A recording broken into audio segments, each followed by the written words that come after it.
ഇന്ന് നമ്മളിവിടെ പുതിയൊരു മോഡൽ പ്ലീറ്റഡ് നൈറ്റിയുടെ കട്ടിങ്ങും സ്റ്റിച്ചിങ്ങും ആണ് കാണിക്കുന്നത്. അപ്പോൾ ആദ്യം തന്നെ മാക്സി ബിറ്റ് ഞാനിവിടെ 4ആയിട്ട് ഫോൾഡ് ചെയ്ത് വെച്ചിട്ടുണ്ട് കേട്ടോ. ഇനി മെഷർമെൻറ്റ് മാർക്ക് ചെയ്യുന്നതിന് മുന്നേ നിങ്ങൾ ആരെങ്കിലും ആദ്യമായിട്ടാണ് ഈ ചാനൽ കാണുന്നതെങ്കിൽ ഒന്ന് സബ്സ്ക്രൈബ് ചെയ്ത് സപ്പോർട്ട് ചെയ്യൂ കേട്ടോ. അപ്പോൾ നമ്മൾ ഈ ഒരു നൈറ്റിക്ക് ഫ്രണ്ടിൽ പ്ലീറ്റ്സും ബാക്ക് പ്ലെയിനും ആയിട്ടുള്ള മോഡലാണ് ചെയ്യുന്നത്. മെഷർമെൻറ്റ് നമുക്കിവിടെ ഒരുമിച്ച് മാർക്ക് ചെയ്തെടുക്കാം കേട്ടോ. കട്ട് ചെയ്യുന്ന സമയത്ത് നമുക്ക് ഫ്രണ്ടും ബാക്കും സെപ്പറേറ്റ് ചെയ്ത് കട്ട് ചെയ്തെടുക്കാം. അപ്പോൾ നമുക്ക് ആദ്യം തന്നെ ഷോൾഡറാണ് മാർക്ക് ചെയ്തെടുക്കേണ്ടത്. ഷോൾഡറിന് വേണ്ടിയിട്ട് ഞാനിവിടെ ഒരു 7.5 ഇഞ്ച് മാർക്ക് ചെയ്തെടുക്കുന്നുണ്ട്. ഇനി നെക്കിൻ്റെ അകലം നമ്മൾ 3 ഇഞ്ച് മാർക്ക് ചെയ്ത് കൊടുത്തു. ഇനി ഫ്രണ്ട് നെക്കിൻ്റെ ലെങ്ത്ത് ഒരു 6 ഇഞ്ച് മാർക്ക് ചെയ്ത് കൊടുക്കുന്നുണ്ട്. എന്നിട്ട് അത് നമ്മൾ ഇതേപോലെ ഒരു ബോക്സ് ആക്കി വരച്ച് കൊടുക്കുന്നുണ്ട്. അതിനുശേഷം ബാക്ക് നെക്കിൻ്റെ ലെങ്ത്ത് ഒരു 2.5 ഇഞ്ചാണ് ഞാനിവിടെ എടുത്തിട്ടുള്ളത്. നിങ്ങൾ 3 ഇഞ്ച് എടുക്കുകയാണെങ്കിൽ അങ്ങനെ എടുക്കാം കേട്ടോ. അത് ബോക്സാക്കി വരച്ചിട്ട് അതിൻ്റെ ഉള്ളിലൂടെ ഇതേപോലെ ഒരു കർവ് ഷേപ്പ് കൊടുക്കുന്നുണ്ട് കേട്ടോ. അപ്പോൾ ഫ്രണ്ട് നെക്കിൻ്റെ ഉള്ളിൽ നമ്മൾ ഇതേപോലെ ഒന്ന് കർവായിട്ട് വരച്ച് കൊടുക്കുന്നുണ്ട് കേട്ടോ. ഇനി നമ്മൾ ആം ഹോളിൻ്റെ ലെങ്ത്താണ് മാർക്ക് ചെയ്തെടുക്കുന്നത്. ആം ഹോളിൻ്റെ ലെങ്ത്ത് ഞാനിവിടെ ഒരു 7.5 ഇഞ്ച് മാർക്ക് ചെയ്തെടുക്കുന്നുണ്ട്. അത് നമ്മൾ ഇതേപോലെ സ്ട്രൈറ്റ് ആയിട്ട് ലൈൻ വരച്ച് ജോയിൻ ചെയ്ത് കൊടുക്കുന്നുണ്ട് കേട്ടോ. ഇനി ചെസ്റ്റ് നമുക്കിവിടെ 10 ഇഞ്ചാണ് മാർക്ക് ചെയ്തെടുക്കാനുള്ളത്. ഇനി സീം അലവൻസ് ഒരു 1.5 ഇഞ്ച് കൂടെ ആഡ് ചെയ്ത് കൊടുക്കാം. എന്നിട്ട് നമുക്ക് ഇതേപോലെ ഒന്ന് ബോക്സ് ആക്കി വരച്ച് കൊടുക്കാം കേട്ടോ. അപ്പോൾ നമ്മൾ ചെസ്റ്റ് 11.5 ഇഞ്ച് ടോട്ടൽ മാർക്ക് ചെയ്തെടുത്ത് എന്നിട്ട് ഈ ഒരു കോർണറിൽ നമ്മൾ 1.5 ഇഞ്ച് മാർക്ക് ചെയ്തിട്ട് ആ ഒരു പോയിന്റിലൂടെ ആം ഹോൾ ഇതേപോലെ ഒരു കർവ് ഷേപ്പ് വരച്ച് കൊടുക്കുന്നുണ്ട്. ഇനി നമുക്ക് യോക്കിൻ്റെ ലെങ്ത്താണ് മാർക്ക് ചെയ്തെടുക്കാനുള്ളത് കേട്ടോ.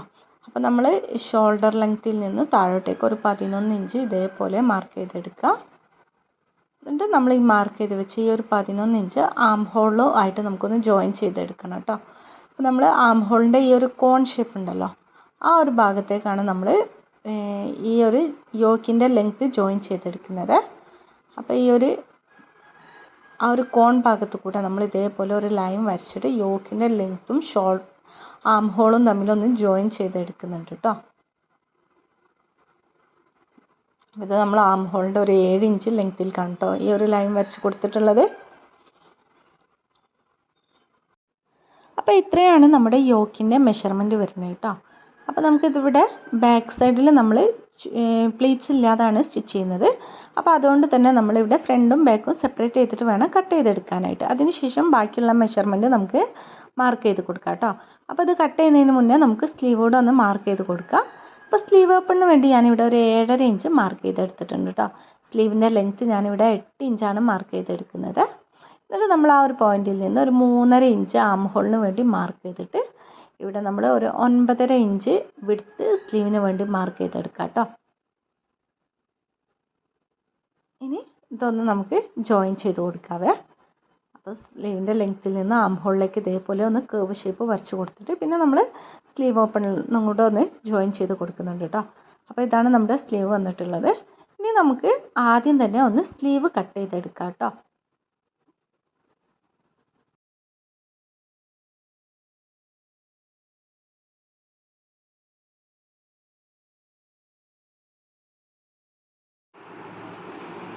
ഇനി സ്ലീവ് മാറ്റി വെച്ചതിന് ശേഷം നമുക്ക് ഇതിൻ്റെ നെക്കും ഷോൾഡറും കട്ട് ചെയ്തെടുക്കണം. അപ്പോൾ അത് കട്ട് ചെയ്തതിന് ശേഷം നമുക്ക് ഇതിൻ്റെ ബാക്ക് പാർട്ട് മാറ്റി വെക്കാം കേട്ടോ. അപ്പോൾ ഇതേപോലെ നമ്മൾ ആം ഹോൾ മാർക്ക് ചെയ്ത് വെച്ച ആ ഒരു ലൈനിലൂടെ ഞാനിത് കട്ട് ചെയ്തെടുക്കുന്നുണ്ട്. ഇനി നമ്മളിവിടെ ഷോൾഡറൂടെ കട്ട് ചെയ്തിട്ട് ഫ്രണ്ടും ബാക്കും സെപ്പറേറ്റ് ആക്കി എടുക്കാം കേട്ടോ. എന്നിട്ട് ഇതിൻ്റെ ബാക്ക് പാർട്ട് നമുക്ക് ഇതേപോലെ മാറ്റി വെക്കാം കേട്ടോ. എന്നിട്ട് വേണം നമുക്ക് ഫ്രണ്ട് പാർട്ട് കട്ട് ചെയ്തെടുക്കാനായിട്ട്. ഒരുമിച്ച് കട്ട് ചെയ്ത് പോകരുത്. നമ്മളിവിടെ ഫ്രണ്ടിൽ മാത്രമാണ് പ്ലീറ്റ്സ് കൊടുക്കുന്നത് കേട്ടോ. ഇനി നമുക്ക് ഫ്രണ്ടിലത്തെ നെക്കൂടെ ഇതേപോലെ ഒന്ന് കട്ട് ചെയ്ത് കൊടുക്കാം.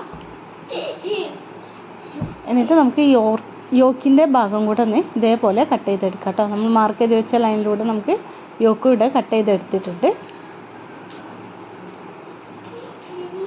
അപ്പോൾ ഇതാണ് നമ്മുടെ യോക്ക് വന്നിട്ടുള്ളത് കേട്ടോ.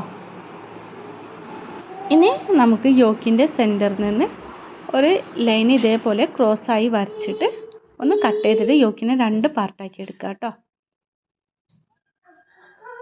അപ്പോൾ ഇത് നമ്മൾ യോക്കിൻ്റെ സെൻറ്ററിൽ നിന്ന് ഒരു 2 ഇഞ്ച് ഗ്യാപ്പിലാണ് കേട്ടോ. അപ്പോൾ അതാണ് യോക്കിൻ്റെ സെൻറ്ററിന് ഇവിടുന്ന് ഒരു 2 ഇഞ്ച് ഗ്യാപ്പിലാണ് ഈ ഒരു ലൈന് ക്രോസ് ചെയ്ത് വരച്ചെടുത്തിട്ടുള്ളത്. എന്നിട്ട് ഈ ഒരു ഭാഗം ഒന്ന് ഇതേപോലെ കട്ട് ചെയ്തെടുക്കുക കേട്ടോ. നമ്മളിവിടെ യോക്കിനെ 2 പാർട്ടാക്കി എടുത്തിട്ടുണ്ട്. അപ്പോൾ ഇനി സ്റ്റിച്ചിങ്ങിൻ്റെ സമയത്ത് നിങ്ങൾക്ക് കുറച്ചുകൂടെ മനസ്സിലാവും. ഇനി നമുക്ക് യോക്ക് കട്ട് ചെയ്ത് കഴിഞ്ഞാൽ ഇനി നമുക്ക് സ്കേർട്ട് ഭാഗമാണ് കട്ട് ചെയ്തെടുക്കേണ്ടത് കേട്ടോ. ഈ സ്കേർട്ട് ഭാഗം നമുക്ക് ഇതേപോലെ സ്ട്രൈറ്റ് ആയിട്ട് ലൈൻ വരച്ചിട്ട് ഒന്ന് കറക്റ്റ് ചെയ്തെടുക്കാം കേട്ടോ. എന്നിട്ട് ഇതിൻ്റെ ഈ ഓപ്പൺ സൈഡിൽ നമുക്കൊരു 2 ഇഞ്ച് വിഡ്ത്തും 2 ഇഞ്ച് ലെങ്ത്തും മാർക്ക് ചെയ്തിട്ട് ഒന്ന് ഇതേപോലെ ബോക്സ് ആക്കി വരച്ച് കൊടുക്കാം കേട്ടോ. എന്നിട്ട് അതിൻ്റെ ഉള്ളിലൂടെ ഇതേപോലെ ഒരു കർവ് ഷേപ്പ് നമ്മൾ വരച്ച് കൊടുക്കുന്നുണ്ട്. ഇനി ഈ ഒരു ഫോൾഡഡ് ഭാഗത്ത് നമ്മൾ 1 ഇഞ്ച് മാർക്ക് ചെയ്ത് കൊടുക്കുന്നുണ്ട്. എന്നിട്ട് ഈ 1 ഇഞ്ചിൽ നിന്ന് നമ്മൾ ഈ ഇങ്ങേ തലക്കിലേക്ക് ഇതേപോലെ ക്രോസ് ആയിട്ട് ഒരു ലൈൻ വരച്ച് കൊടുക്കാം കേട്ടോ. എന്നിട്ട് നമ്മൾ മാർക്ക് ചെയ്ത് വെച്ച് ഈ ഒരു ലൈനിലൂടെ നമുക്കിതൊന്ന് കട്ട് ചെയ്തെടുക്കാം. അപ്പോൾ നമ്മുടെ സ്കേർട്ട് ഭാഗം ഇങ്ങനെയാണ് വരുന്നത് കേട്ടോ. ഇതിൻ്റെ ആം ഹോളിന് വേണ്ടിയിട്ടാണ് നമ്മൾ ഈ ഒരു 2 ഇഞ്ച് ഇതേപോലെ കർവ് ചെയ്ത് വരച്ചെടുത്തിട്ടുള്ളത്. അപ്പോൾ നമ്മുടെ സ്കേർട്ട് ഭാഗത്തിൻ്റെ കട്ടിങ് കഴിഞ്ഞു. അപ്പോൾ ഇതിനി മാറ്റി വെക്കാം. ഇനി നമുക്ക് ബാക്ക് സൈഡാണ് കട്ട് ചെയ്തെടുക്കാനുള്ളത്. ഇവിടെ നമ്മൾ നെക്കും ആം ഹോളും ഓൾറെഡി കട്ട് ചെയ്ത് വെച്ചിട്ടുണ്ട്. ഇനി നമുക്ക് ചെസ്റ്റിൻ്റെ വിഡ്ത്ത് നേരത്തെ നമ്മൾ 11.5 ഇഞ്ചാണ് ഇവിടെ മാർക്ക് ചെയ്തെടുത്തിട്ടുള്ളത്. ഇനി നമുക്ക് ഷേപ്പാണ് മാർക്ക് ചെയ്ത് കൊടുക്കേണ്ടത്. അപ്പോൾ ഒരു 14 ഇഞ്ച് ലെങ്ത്തിൽ ഞാൻ ഷേപ്പ് മാർക്ക് ചെയ്തെടുത്തു. എന്നിട്ട് ചെസ്റ്റിനേക്കാൾ 1 ഇഞ്ച് ലെസ് ചെയ്തിട്ട് നമ്മളിവിടെ ഒരു 10.5 ഇഞ്ച് മാർക്ക് ചെയ്ത് കൊടുക്കുക കേട്ടോ. ഇനി ചെസ്റ്റിൽ നിന്ന് നമ്മൾ മാർക്ക് ചെയ്ത് വെച്ച ഈ ഒരു പോയിന്റിലൂടെ നമ്മൾ അടിവശത്തേക്ക് ഇതേപോലെ ഒന്ന് ജോയിൻ ചെയ്ത് കൊടുക്കാം കേട്ടോ. അപ്പോൾ അടിവശത്ത് നമുക്ക് നൈറ്റിൻ്റെ ഫുൾ വിഡ്ത്ത് എടുക്കാം. എന്നിട്ട് നമ്മൾ മാർക്ക് ചെയ്ത് വെച്ച ലൈനിലൂടെ നമുക്കിതൊന്ന് കട്ട് ചെയ്ത് കൊടുക്കാം കേട്ടോ. ഇപ്പം നമ്മളിവിടെ നൈറ്റിൻ്റെ ബാക്ക് പാർട്ടും കട്ട് ചെയ്തെടുത്തിട്ടുണ്ട്. ഇനി നമുക്ക് സ്റ്റിച്ചിങ് എങ്ങനെയാണെന്ന് നോക്കാം. അപ്പോൾ ആദ്യം തന്നെ നമുക്ക് യോക്ക് ഭാഗമാണ് സ്റ്റിച്ച് ചെയ്തെടുക്കേണ്ടത് കേട്ടോ. യോക്ക് പാർട്ട് നേരത്തെ നമ്മളിവിടെ 2 പീസായിട്ട് കട്ട് ചെയ്ത് വെച്ചിട്ടുണ്ട് കേട്ടോ. അപ്പോൾ ഞാൻ ഇതിൻ്റെ സെയിം അളവിൽ തന്നെ ഒന്ന് ലൈനിങ് കട്ട് ചെയ്ത് വെച്ചിട്ടുണ്ട്. അപ്പോൾ അത് നിർബന്ധമില്ല, വേണമെങ്കിൽ ലൈനിങ് കൊടുത്താൽ മതി കേട്ടോ. ലൈനിങ് കൊടുത്തിട്ടുണ്ടെങ്കിൽ നെക്ക് കുറച്ചുകൂടെ ഒന്ന് സ്റ്റിഫായിട്ട് നിൽക്കും. അതിന് വേണ്ടിയിട്ടാണ് കൊടുത്തിട്ടുള്ളത്. അപ്പോൾ ഈ ഒരു ലൈനിങ് നമ്മൾ നെക്കുമായിട്ട് ഒന്ന് കറക്റ്റ് ചെയ്ത് വെച്ചിട്ടുണ്ട് കേട്ടോ. നമ്മളിവിടെ ലേസ് വെച്ചിട്ടാണ് നെക്ക് സ്റ്റിച്ച് ചെയ്തെടുക്കുന്നത് കേട്ടോ. അപ്പോൾ ലേസ് അല്ലെങ്കിൽ നിങ്ങൾക്ക് പൈപ്പിംഗ് ചെയ്തെടുക്കാവുന്നതാണ്. ഈ ഒരു ലേസ് നമ്മൾ നെക്കിൽ നിന്ന് 1/4 ഇഞ്ച് ഗ്യാപ്പ് കൊടുത്തിട്ടാണ് സ്റ്റിച്ച് ചെയ്തെടുക്കേണ്ടത് കേട്ടോ. കാരണം നമുക്ക് നെക്കിന് ഇവിടെ പൈപ്പിംഗ് ചെയ്തെടുക്കാനുള്ളതാണ്. അപ്പോൾ അതുകൊണ്ട് ആ ഒരു ഗ്യാപ്പ് കൊടുത്തതിന് ശേഷം നമ്മൾ ഈ ഒരു ലേസ് ഇതേപോലെ വെച്ചിട്ട് സ്റ്റിച്ച് ചെയ്തെടുക്കാം കേട്ടോ. അപ്പോൾ അതേപോലെ തന്നെ നെക്കിൻ്റെ മറ്റേ പാർട്ടിലും നമുക്ക് ഈ ഒരു പാർട്ടിൽ ഈ ഒരു ലേസ് വെച്ചിട്ട് അതേപോലെ 1/4 ഇഞ്ച് ഗ്യാപ്പ് വെച്ചിട്ട് ഇതേപോലെ വെച്ചിട്ട് സ്റ്റിച്ച് ചെയ്തെടുക്കാം. ഞാനിവിടെ ലേസ് വെച്ചിട്ട് നെക്ക് ഇതേപോലെ സ്റ്റിച്ച് ചെയ്തെടുത്തിട്ടുണ്ട് കേട്ടോ. അപ്പോൾ നമ്മൾ ലേസിൻ്റെ 2 സൈഡിൽ 2 സ്റ്റിച്ച് ലേസിൽ കൊടുത്തിട്ടുണ്ട് കേട്ടോ. ഇതേപോലെ 2 സ്റ്റിച്ച് കൊടുത്തിട്ട് ലേസ് നെക്കുമായിട്ടൊന്ന് ഉറപ്പിച്ച് വെച്ചിട്ടുണ്ട്. ഇനി നമുക്ക് ഇതിൻ്റെ മുകൾ വശത്ത് ഈ ഒരു പീസ് വെച്ചിട്ട് ഇതേപോലെ ഒന്ന് ജോയിൻ ചെയ്ത് കൊടുത്താൽ മതി കേട്ടോ. അപ്പോൾ അതിന് മുന്നേ ആയിട്ട് ഈ ഒരു സൈഡ് നമുക്കൊന്ന് പൈപ്പിംഗ് ചെയ്തെടുക്കേണ്ടതായിട്ടുണ്ട്. അപ്പോൾ അതിന് വേണ്ടി 1/2 ഇഞ്ച് വീതിയിലൊരു ഫാബ്രിക് ഇതേപോലെ എടുത്തിട്ട് നമുക്ക് ഇതിൻ്റെ നല്ല വശത്തും വെച്ച് സ്റ്റിച്ച് ചെയ്തിട്ട് പിന്നെ ചീത്ത വശത്തേക്ക് മറിച്ച് വെച്ചിട്ട് ഇതേപോലെ ഒന്ന് സ്റ്റിച്ച് ചെയ്തെടുക്കാം കേട്ടോ. അപ്പോൾ വീഡിയോയിൽ കാണുന്ന പോലെ ഈ ഒരു എൻഡ് ഭാഗം നമ്മൾ ഇതേപോലെ വൃത്തിയായിട്ടൊന്ന് സ്റ്റിച്ച് ചെയ്തെടുത്തിട്ടുണ്ട്. ഇനി നെക്കിൻ്റെ മുകൾ വശത്ത് നമുക്ക് പൈപ്പിംഗ് ചെയ്ത് കൊടുക്കണം. അതിന് വേണ്ടി ഒരു 3/4 ഇഞ്ച് വീതിയിൽ നമ്മൾ ഒരു ക്രോസ് പീസ് എടുത്തിട്ടുണ്ട്. എന്നിട്ട് ക്രോസ് പീസിൻ്റെ നല്ല വശം ഈ ഒരു ലൈനിങ് ഭാഗത്തേക്ക് വരത്തക്ക രീതിയിൽ വെച്ചിട്ട് വേണം നമുക്കൊരു 1/4 ഇഞ്ച് തയ്യൽ തുമ്പ് വിട്ടിട്ട് സ്റ്റിച്ച് ചെയ്തെടുക്കാൻ കേട്ടോ. അപ്പോൾ ക്രോസ് പീസിൻ്റെ നല്ല വശം നെക്കിൻ്റെ ചീത്ത വശമായിട്ട് ചേർത്ത് വെച്ചിട്ട് ഇതേപോലെ ഒന്ന് ഒരു 1/4 ഇഞ്ച് വിട്ട് സ്റ്റിച്ച് ചെയ്തെടുക്കുക. എന്നിട്ട് നമ്മൾ അതിൻ്റെ തയ്യൽ തുമ്പ് ഒന്ന് ചെറുതായിട്ട് കട്ട് ചെയ്ത് കൊടുക്കണം കേട്ടോ. എന്നിട്ട് ഈ ഒരു ക്രോസ് പീസ് നമ്മൾ നല്ല വശത്തേക്ക് ഇതേപോലെ ഫോൾഡ് ചെയ്ത് വെച്ചിട്ട് വേണം സ്റ്റിച്ച് ചെയ്തെടുക്കാൻ കേട്ടോ. അപ്പോൾ ഈ ലേസിൻ്റെ മുകൾ വശത്തേക്ക് വരത്തക്ക രീതിയിൽ ഇതേപോലെ ഒന്ന് ഫോൾഡ് ചെയ്ത് വെക്കുക. എന്നിട്ട് നമുക്ക് ഒന്ന് സ്റ്റിച്ച് ചെയ്തെടുക്കാം കേട്ടോ. അപ്പോൾ അതവിടെ ഞാൻ നെക്ക് സ്റ്റിച്ച് ചെയ്തെടുത്തിട്ടുണ്ട്. ഇനി നമുക്ക് ഈ നെക്ക് തമ്മിൽ ജോയിൻ ചെയ്ത് കൊടുക്കണം. അപ്പോൾ അതിന് വേണ്ടി ഒരു 1/4 ഇഞ്ച് ഇതേപോലെ മുകൾ വശത്തേക്ക് കയറ്റി വെക്കുക. എന്നിട്ട് നമുക്ക് ഈ ഒരു ക്രോസായ ലൈനിലൂടെ തന്നെ ഒന്ന് സ്റ്റിച്ച് ചെയ്ത് കൊടുക്കാം കേട്ടോ. എന്നിട്ട് നെക്കൊന്ന് ജോയിൻ ചെയ്തെടുക്കാം.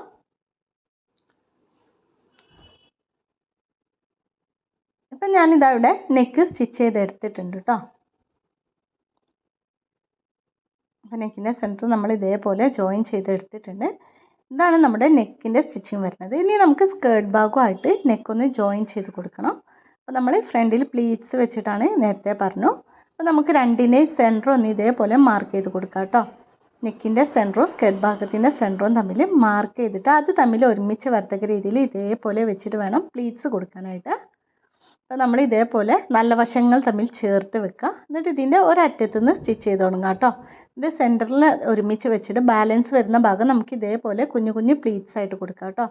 എന്നിട്ട് ഈ ഒരു സൈഡ് നമുക്ക് ഇതേപോലെ സ്റ്റിച്ച് ചെയ്ത് കൊടുക്കാം കേട്ടോ. ഇപ്പം ഞാനിവിടെ സ്കേർട്ട് ഭാഗവും യോക്കും കൂടെ ജോയിൻ ചെയ്തെടുത്തിട്ടുണ്ട്. ഇനി നമ്മൾ സാധാരണ ചെയ്യുന്ന പോലെ തന്നെ ബാക്ക് ഭാഗവും ഷോൾഡറും തമ്മിൽ ജോയിൻ ചെയ്തെടുക്കുക. പിന്നെ സ്ലീവ് വെച്ചിട്ട് സൈഡോടെ സ്റ്റിച്ച് ചെയ്യുക കേട്ടോ. അപ്പം ഞാൻ ഈ ഒരു ഭാഗം വരെയാണ് നമ്മൾ സ്റ്റിച്ചിങ് കാണിക്കുന്നത് കേട്ടോ. അടിപൊളിയായിട്ടുള്ള നൈറ്റാണ്. അപ്പോൾ നിങ്ങൾക്ക് ഈ വീഡിയോ ഇഷ്ടപ്പെട്ടിട്ടുണ്ടെങ്കിൽ തീർച്ചയായിട്ടും ഒന്ന് ലൈക്ക് ചെയ്യുക കേട്ടോ. അതേപോലെ ആദ്യമായിട്ട് കാണുകയാണെങ്കിൽ ഒന്ന് സബ്സ്ക്രൈബ് ചെയ്ത് സപ്പോർട്ട് ചെയ്യുക. നെക്സ്റ്റ് നല്ലൊരു വീഡിയോയുമായി കാണാം.